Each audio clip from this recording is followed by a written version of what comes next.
하나님의 말씀은 로마서 5장 1절로부터 8절 사이에 기록된 말씀을 가지고 함께 은혜를 나누도록 하겠습니다. 오늘날 시대를 좀 세분해서 말씀을 드리면, 특징적으로 말씀을 드리면 유튜브 시대라고 합니다. 유튜브 전성 시대죠.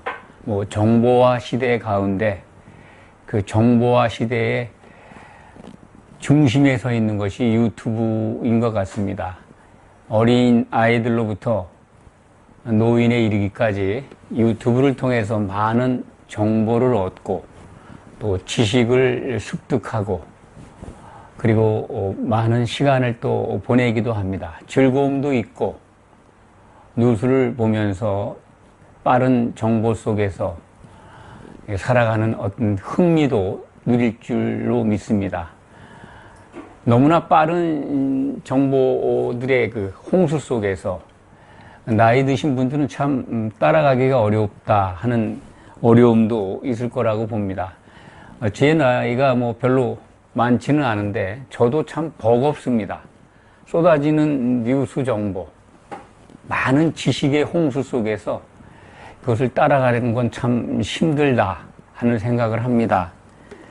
이 유튜브 시대 속에서 이 복음이 보다 쉽게 성도들에게 전달되고 있습니다. 아주 긍정적인 변화라고 생각을 합니다. 그런데 세상 뉴스 속에도 가짜가 범람하고 있듯이 이미 복음 채널에도 가짜의 뉴스들이 참 뿌리를 내린 지 오래됐습니다. 물론 방송, TV 방송 속에서도 그런 게 있었지만은 유튜브를 통해서 더욱더 그 잘못된 진리가 왜곡된 것들이 많은 사람들에게 지금 분별할 수 없을 정도로 교묘하게 포장돼서 지금 유튜브를 통해서 퍼져나가고 있습니다. 성도는 그것을 잘 분별할 줄 알아야 합니다. 성도는 하나님이 예수 그리스도를 이 땅에 보내주셔서 독생자를 내주시고 예수 그리스도께서 흘리신 그 구속의 은혜로 부름을 받아서 성도가 된 참으로 귀한 하나님의 백성들입니다. 하나님의 자녀라고 부릅니다. 그들이 가짜 뉴스에 하나님의 진리의 말씀이 아닌 페이크 뉴스에 빠져서 그 귀한 믿음의 복음을 받아들인 그 놀라운 은혜를 버리게 된다면 얼마나 황당한 일이 될 수가 있겠습니까? 참 그 성도의 추락은 정말 세상에서 어떠한 고난 속에 빠져서 참 어려움을 겪는다 하더라도 그거와 비할 수가 없습니다. 성도의 추락은 그만큼 본인 자신에게도 치명적이고 하나님께도 매우 슬픈 일입니다. 우리들이 오랫동안 들어온 특정의 어떤 교리에 따르면 창세전에 이미 구원받을 자들은 택해졌다. 그래서 무조건적 선택이고 끝까지 구원으로 인도하신다라는 교리를 우리는 들어왔고 그것을 믿어왔습니다. 그런데 성경의 가르침은 그렇지 않습니다. 실족하는 일들이 있다는 겁니다. 실족하는 게 세상 사람들이 실족하는 게 아니라 구속의 은혜를 받은 하나님의 백성으로 들어와서 교회 생활하는 자들 중에서 실족하는 자들이 있다는 겁니다. 그래서 예수님은 공생의 기간 동안에 그 말씀을 여러 차례 제자들을 향해서 하셨고 제자들은 그것을 기록으로 남겨서 사도들의 말을 듣고 하나님의 복음을 받아들여서 은혜로 나온 성도들을 일깨워 주고 있습니다. 이 유튜브 시대에 이 복음 채널에, 복음 방송에 가짜 뉴스, 참 세상 속에 돌아다니는 가짜 뉴스를 양산하는 그런 사람들 못지않게 역사가 오래돼 있고 교회 강단을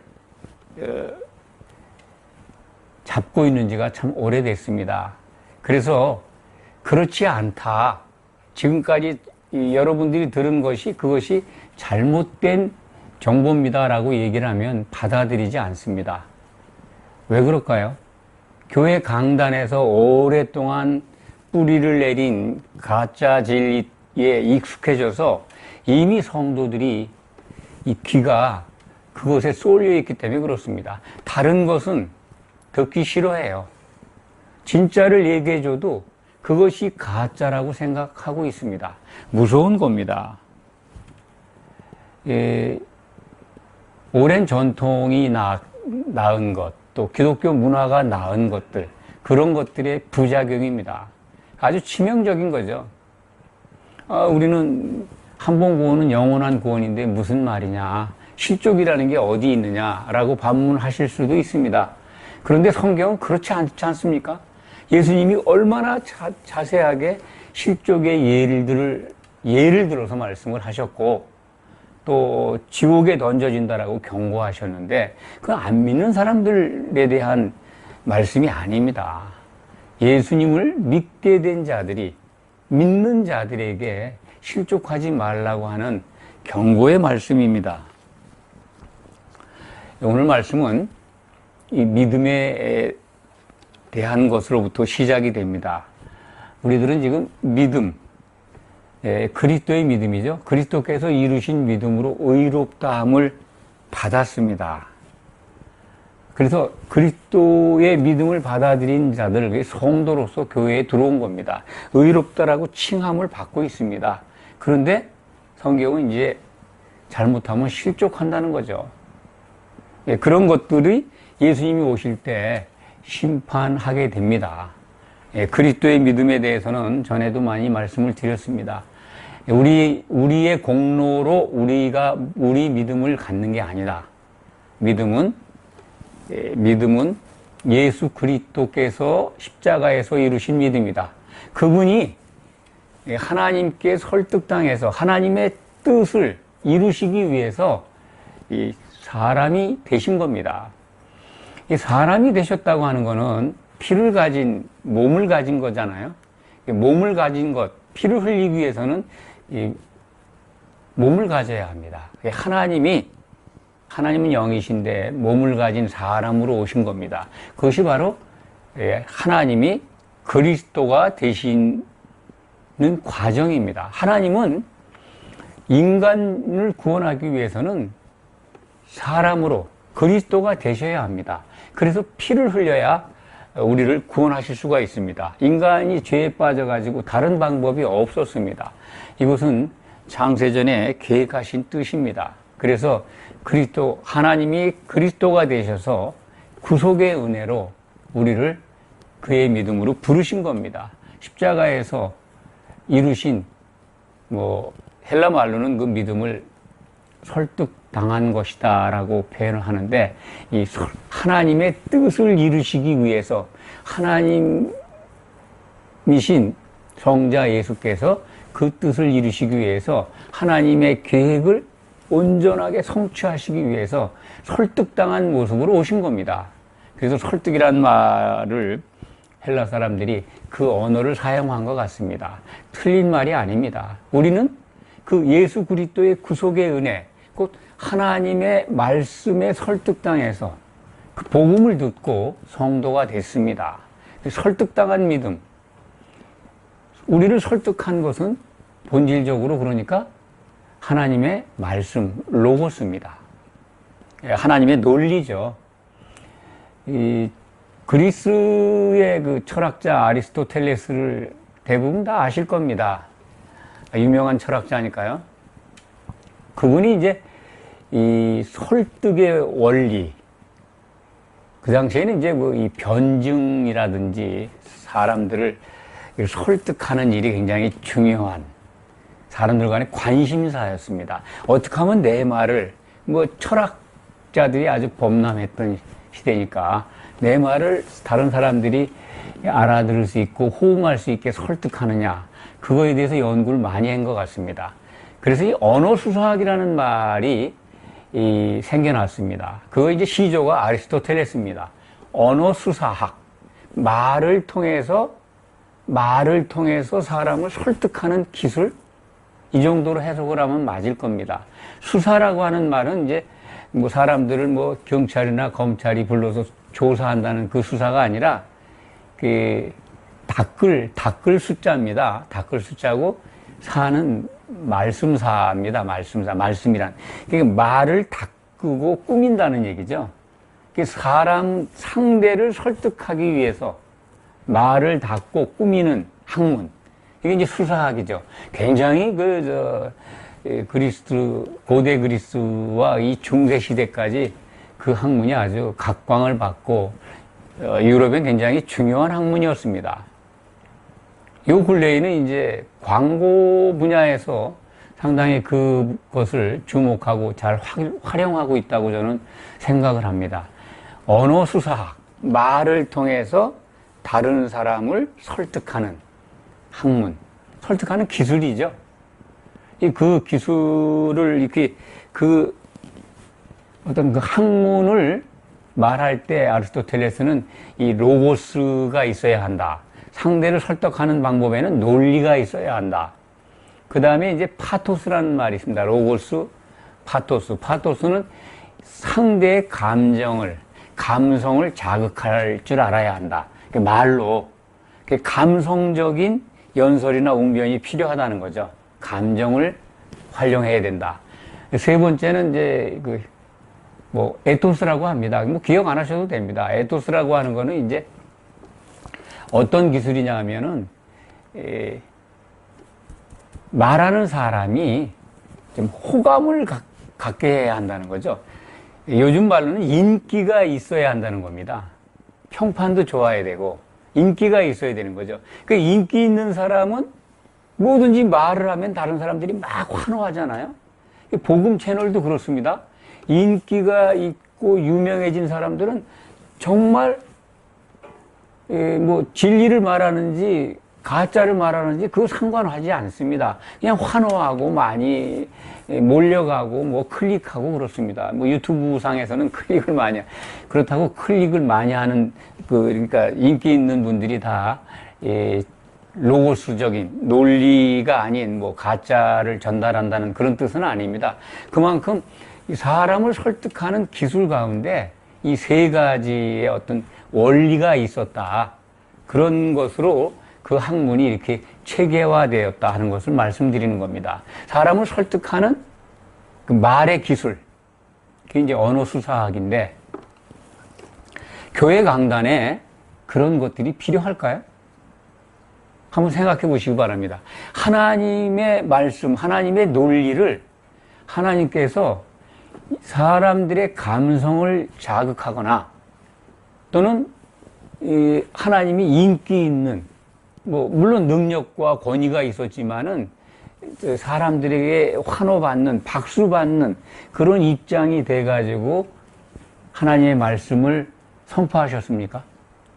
그렇지 않지 않습니까? 구약시대에 하나님의 말씀을 대언한 선지자들이 얼마나 핍박을 받았습니까? 말도 못하는 핍박을 받았습니다.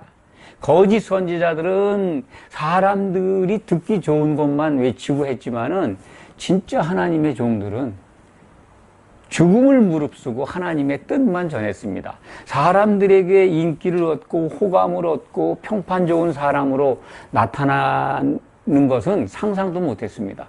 사람들이 다 귀에 거슬리는 정말 쓴소리만 하나님의 말씀만 전했거든요.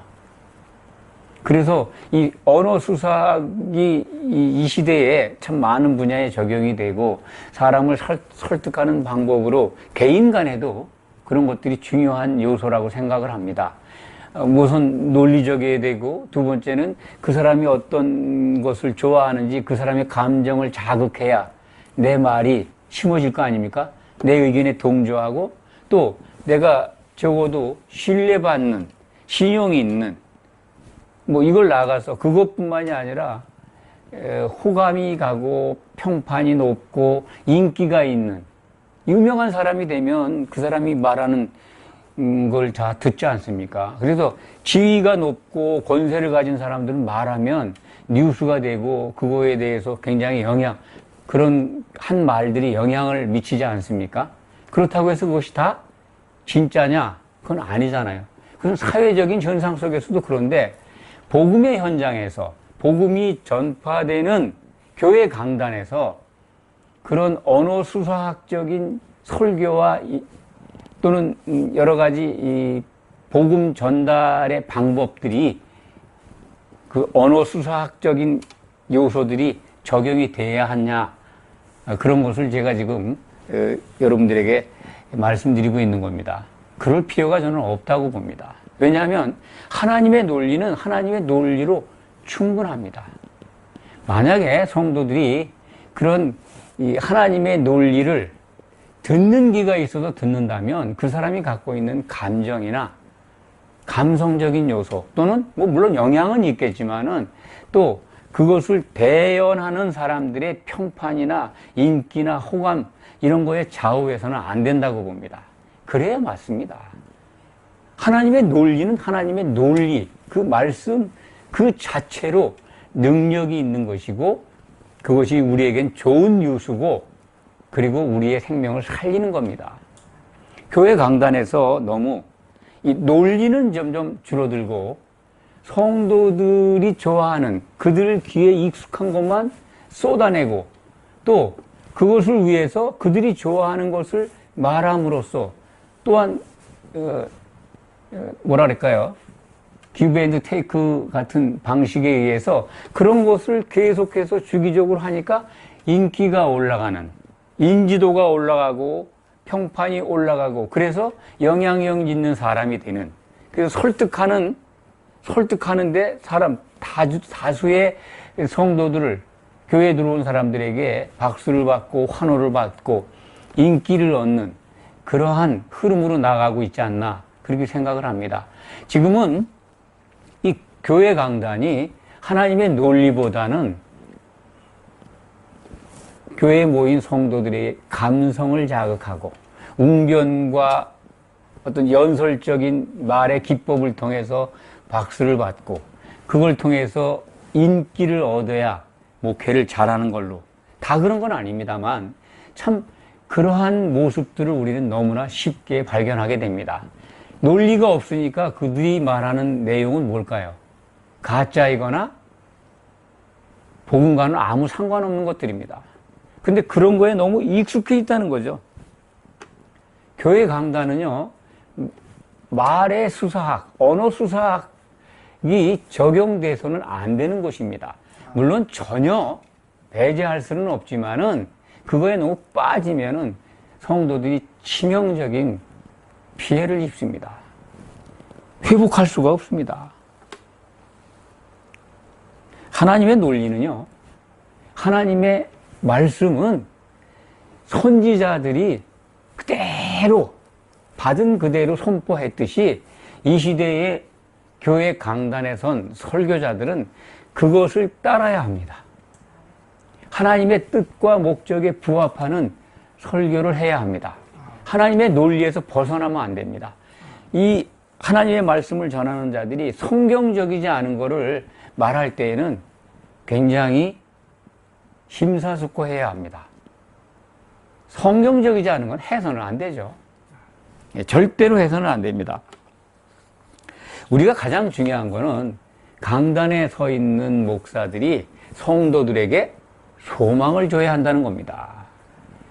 가짜로 떠들고 그 당시에 지금 현실에 만족해서 즐거워하고 기뻐하고 그리고 박수치고 환호받는 거, 감성을 자극하고 그리고 인기 영합주의라고 그러나요?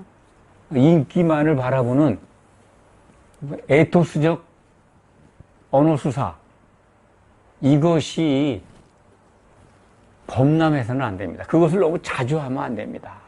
뭐 필요에 따라서는 그러한 것들이 사람들을 방향을 전환하고 또 분위기를 바꾸는데 유용할 수도 있습니다. 참 뭐 지루하게 하나님의 말씀만 전하면 지루해할 수도 있으니까 뭐 고춧가루를 좀 뿌린 성격의 양념을 치는 정도의 그러한 시간이 있을 수는 있습니다만 이게 논리는 다 빠져버리고 파토스나 에토스적인 언어의 수사학을 그냥 계속해서 늘어놓는다면 그것은 교회 강단이 아닙니다. 거기에서 성도들이 무슨 소망을 갖겠습니까?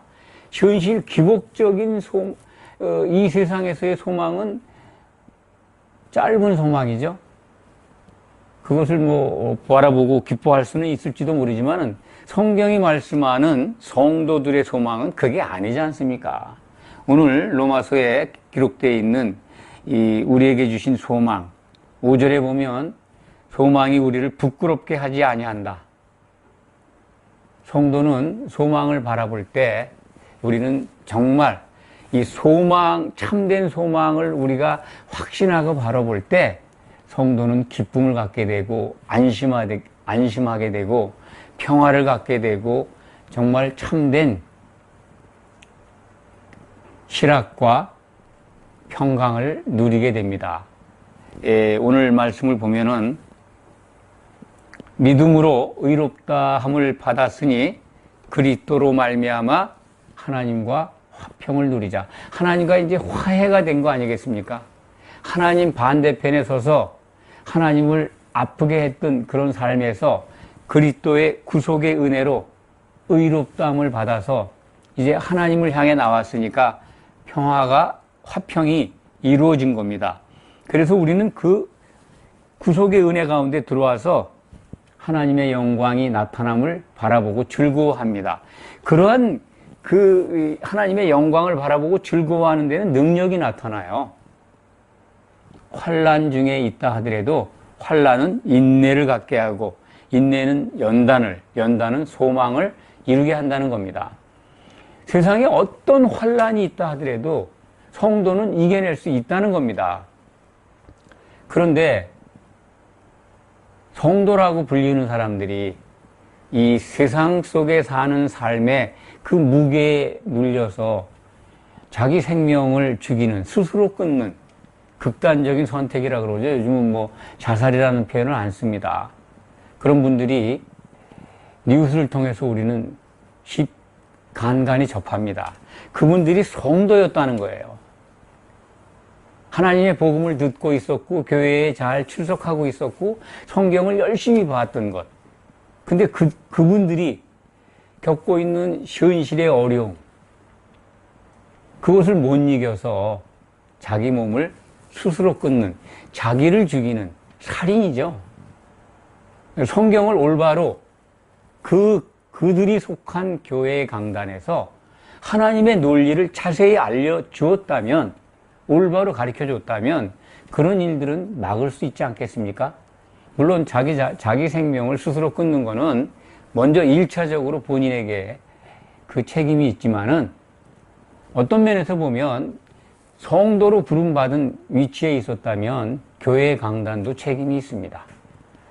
그는 간접적인 피해자입니다. 이걸 우리는 알아야 합니다. 얼마나 어처구니 없는 황당한 일입니까? 그 원인을 한번 따져보자는 겁니다. 하나님의 논리는 절대로 그것을 그렇게 자기 목숨을 끊어서는 안 된다고 우리에게 가르쳐주고 있습니다. 왜냐하면 사람의 생명은 하나님께로부터 나온 겁니다. 주인이 하나님이에요. 하나님의 말씀을 듣지 않으면 나중에 심판을 받게 됩니다. 그래서 그때 결정이 납니다. 하나님이 행하실 겁니다.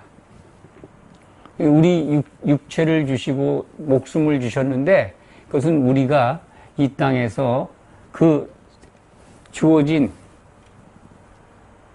세상의 삶 속에서 할 일이 있다는 겁니다. 100년을 살든 50년을 살든 하나님의 뜻 가운데서 하나님은 당신이 기뻐하는 방향에서 인생을 살도록 우리에게 인생의 기간을 주신 겁니다. 스스로 목숨을 끊어도 된다. 그건 하나님의 논리가 아닙니다. 그걸 교회 강단이 올바로 가르쳤다면 어처구니 없는 일들이 안 일어날 겁니다. 아니겠습니까? 하나님의 논리를 올바로 가르쳐 줘야죠. 논리가 빠져버린 교회 강단은 참 외모양으로 보면 굉장히 뜨겁습니다. 겉으로 보기에는 활기가 넘칩니다. 참 부흥이 있고, 그리고 박수가 있고, 환호가 있고, 감사가 있고, 찬송이 있습니다. 그런데 왜 그런 일들이 벌어질까? 그리고 교회는 그러한 내적인 모습 속에 사람들에게는 그렇게 보일지 몰라도 세상을 향해서는 왜 빛을 발하지 못할까? 세상의 근심과 걱정거리가 되어가고 있을까? 그리고 강단에 선 이 설교자들은 사람들의 인기에, 사람들의 박수에, 그런 환호에 귀를 쫑긋해서는 안 되는데, 구약의 선지자들처럼 사람들이 쓴소리를, 사람들에게 싫어함을, 사람들에게 배척을 받는다 하더라도 하나님의 종으로서 하나님의 논리만 선포해야 되는데, 왜 그들에게 다가가고 그들에게 영합하고 그들의 귀를 즐겁게 해줄까? 그래서 그 나은 결과가 오늘날 우리가 뉴스로 접하는 그러한 현상들입니다. 이 기독교 채널, 유튜브 영상뿐만이 아니라 많은 채널들이 있습니다. 찬송을 하고 찬양을 하는 모습들을 보면 이게 로컬 그룹 무대인지 또 다 그런 건 아닙니다만 열심히 설교하는 분들, 진리를 전하는 분들이 상당 부분 대다수입니다만은 그렇지 않은 이 교회의 모습들을 보면 웅변장소인지 개그맨 쇼하고 있는 건지 아니면 참 드럼과 모든 악기를 동원해서 아이돌 연주하는 건지 모를 정도로 교회 강단은 지금 참으로 오염돼 가고 있습니다. 그거 부인할 사람이 없을 겁니다. 이게 교회 강단인가? 인기 아이돌 그룹의 무대인가? 그것을 혼돈할 정도로 교회 강단은 논리적인 것이 없어지고 파토스나 에토스 같은 것들이 사람을 설득하는 기술들이 주로 차지하고 있어서 하나님의 말씀은 사라져가는 안타까운 모습을 보이고 있습니다. 오늘 말씀은 그렇습니다. 교회는 어떠한 일이 있어도 성도들에게 참된 소망을 주어야 합니다. 그래서 환난은 인내는 연단은 소망을 이루게 하는데 그 소망은 우리를 부끄럽게 하지 않는다. 왜?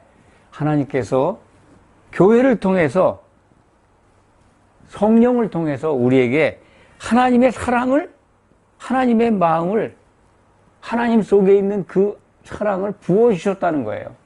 아가페 사랑을 우리가 받았습니다. 그것을 받은 걸 확신해야 됩니다. 그걸 누려야 되는데 그게 없어요. 하나님께 있는 사랑이 성도들에게 부어졌다면 이러한 교회에 이상한 모습은 없을 겁니다. 자살하는 사람도 없죠. 그게 없다는 거예요. 왜? 소망을 바라보지 못하고 있기 때문에 그렇습니다. 현실적인 소망의 그 기복적인 설교는 많이 들으셨을 겁니다. 그런데 우리 한번 우리들이 지금 겪고 있는, 우리들이 만나고 있는 그 복음의 내용을 한번 돌아보시기 바랍니다. 예수님이 오시는 것을 목 놓아 기다려야 한다라고 하는 복음을 쉽게 접할 수 있습니까? 성도의 소망은 예수님 다시 오시는 겁니다. 그것을 사모하는 겁니다. 정말 뜨겁게 성도들이 서로 사랑하면서 예수님 다시 오시는 것이 참된 소망이다. 예수님이 다시 오셔야 하나님의 계획이 다 완성되기 때문에 그렇습니다. 이 소망이라고 하는 참된 소망은 땅에 있는 게 아니에요. 부자 되는 게 아닙니다. 교회 부흥하는 게 소망이 아니고 내게 할당된 전도 목표 세워서 그것으로 인해서 복받는 게 참된 소망이 아닙니다. 성도님들은 이것을 꼭 분별하시기 바랍니다. 왜? 예수님이 오시는 것을 기다리고 그것이 참된 소망이라고 이렇게 진짜 뉴스를 말하면 귀를 닫습니까? 이제는 귀를 여셔야 합니다. 듣는 귀를 가지셔야 합니다. 그래야 참 하나님께로부터 오는 그 은혜의 주인공이 됩니다. 듣는 귀가 열리는 게 은혜입니다. 대단한 은혜입니다. 듣기는 들어도 모르고 보기는 보아도 못 알아보면 얼마나 불행합니까? 예, 하나님의 말씀 오늘 보면 5장 5절을 보면 하나님의 사랑이 우리 마음에 부음바 되었다 라고 선언합니다. 그래서 우리는 소망을 갖게 되었습니다. 예, 성령은 교회 안에 역사하십니다. 교회에 주신 겁니다. 우리가 하나님의 뜻을 이루도록 성령을 보내주신 겁니다. 예수님이 이 공생의 기간 동안에 성령 충만한 가운데 제자들과 함께 있었습니다. 예수님이 올라가시면서 약속하셨습니다. 내가 가면 내 이름으로 성령을 보내주시겠다. 구약에도 약속되어 있습니다. 그 성령은 교회를 위해서 보내신 겁니다. 왜냐하면 하나님의 목적이 교회를 얻는 거예요. 다시 말씀드립니다. 이 예수님이 초림하신 목적은 십자가를 지시고 구속의 은혜를 주신 것이지만은 다시 오실 때 목적은 결혼하러 오시는 겁니다. 그것은 창세기 2장 24절에 기록되어 있습니다. 남자가 부모를 떠나서 아내와 합하여 둘이 한 몸을 이루게 하겠다. 남자는 그리스도고 아내는 교회라고 에베소서 5장 31절에 기록이 되어 있습니다. 이것을 하나님의 큰 비밀로 성경은 기록하고 있습니다. 그러니까 아담이 잠들었을 때 피를 흘렸잖아요. 피를 흘린 게 목적이 뭡니까? 피를 흘린 다음에 결과 아내가 나왔잖아요. 예수님이 십자가에서 피를 흘린 다음에 얻어져야 되는 게 교회인 걸 알 수가 있지 않습니까? 그러니까 예수님의 짝은 그의 아내는 교회입니다. 각자가 교회가 아니고 각자가 신부가 아니고 우리가 성령 안에서 하나 돼서 한 신부로 완성되라는 겁니다. 이게 하나님의 목적입니다. 그러면 그것이 소망이죠. 그것이 이루어지는 것. 하나님의 계획이 완성되는 것. 그래서 예수님이 다시 오시는 것은 결혼하러 오시는 것이니까 교회가 완성되어야 하는 것 아니겠습니까? 교회의 완성을 위해서 성도는 기도해야 되고 그것을 사모해야 되는데 숫자를 늘리는 게 아니고 여기 오늘 기록되어 있는 하나님의 사랑, 그 아가페 사랑을 성도가 나타내야 하는 겁니다. 그래서 오늘 그 8절에 기록된 말씀을 보면 이렇게 기록되어 있습니다. 우리가 아직 죄인 되었을 때 그리스도께서 우리를 위하여 죽으심으로 하나님께서 우리에 대한 자기의 사랑을 확증하셨다. 예수님이 이 땅에 오셔서 죽으신 것이 하나님의 사랑이라는 거예요. 하나님의 사랑을 정확하게 표현하고 있지 않습니까? 하나님이 사람이 되셔서 이 땅에 오셔서 십자가에서 죽으신 것, 독생자를 내주셔서 우리를 사랑하신 것을 확증하셨다는 거예요. 그게 하나님의 사랑입니다. 그것을 받아들인 우리들에게 우리들이 모인 교회에 성령이 오셨습니다. 성령은 하나님의 사랑을 우리에게 부어주셨습니다. 그래서 도무지 우리에게 없었던 아가페 사랑이 우리들 사이에 교류하도록 성령이 역사하시는 겁니다. 그래야 우리가 한 몸을 그리스도의 아내로 세워져 갈 수 있기 때문에 그런 겁니다. 성령의 역할이 그겁니다. 뭐 표적을 행하고 무슨 능력을 행하고 하는 것들, 성령의 은사가 있습니다. 있지만은 그것은 교회가 온전하게 한 몸을 이루도록 주신 겁니다. 교회에 덕을 세우라고 주신 것이지 그것이 목적이 아닙니다. 그런데 성령이 일하시는 그 은사가 목적으로 잘못 알고 있어요. 절대 그런 이 가짜, 잘못된 교리, 또 교회가 오랫동안 만들어 온 전통, 또 기독교가 만들어 놓은 문화, 이것이 복음으로 오해하지 마시기 바랍니다. 복음 아닙니다. 기독교 문화가 다는 아니지만 복음이 아닌 것이 많습니다. 기독교가 만든 교리나 전통이 성경적이지 않은 게 많습니다. 그러니까 듣는 귀가 열리시길 바랍니다. 가짜 뉴스가 너무 많습니다. 교회 강단은 이제 정말 아이돌과 같은 무대에서 벗어나야 합니다. 그런데 성경을 보면 점점 더 황폐화되어 가고 있고 더 추락한다는 겁니다. 안타깝지만 예언의 말씀은 그렇습니다. 그러면 우리는 어떻게 해야 될까? 잘 주목해서 보고 깨어 있다면, 귀가 열려 있다면 성도들은 분별해야 합니다. 만약 본인이 섬기는 교회가 그렇다면 나올 수밖에 없습니다. 나오시기 바랍니다. 그것이 참된 소망을 받은 성도의 증거입니다. 못 나온다면 참으로 불행한 일이 그런 분들에게 임할지 모르겠습니다. 그것을 각오하셔야 합니다. 기도하겠습니다.